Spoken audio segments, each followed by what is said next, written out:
ბათუმში ლადუასათიანის ქუჩის პირველ შესახვევში მცხოვრები მოსახლეობა ბენზინგასამართი სადგურის მშენებლობას აპროტესტებს. ადგილობრივების ცნობით აღნიშნულ ტერიტორიაზე უნდა განთავსდეს 500-დან 200 ტონამდე საწვავის ცისტერნა. სამუშაოები ადგილობრივების განცხადებით დასახლებასთან ძალიან ახლოს მიმდინარეობს, რაც მათ სიცოცხლის საფრთხეს უქმნის. საძირკველის მოსამზადებელი სამუშაოების გამო ადგილობრივთა მტკიცებით გზის სავალი ნაწილი უკვე ჩამოიშალა. მათივე თქმით, აღნიშნული სამუშაოები გასულ წელს დაიწყო, თუმცა მშენებლობა ამ დრომდე შეჩერებული იყო და რამდენიმე დღის წინ განახლდა. მოსახლეობა სოკარ პეტროლიუმის თბილისის ცენტრალურ ოფისში საპროტესტო წერილის გაგზავნასაც გეგმავს. როგორია მოსახლეობის განცხადებები და რას პასუხობენ კომპანიაში დეტალები მომდევნო გამოშვებაში.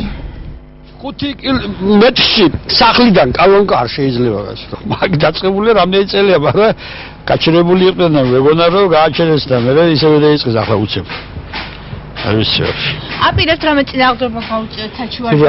რა წინააღმდეგობა უნდა გაუწიოთ? ვის გაუწიოთ? ვის წინააღმდეგობა? შენ სამინისტროს გაუწევს წინააღმდეგობას? ეს ყველაფერი ჩალაგებულია უკვე.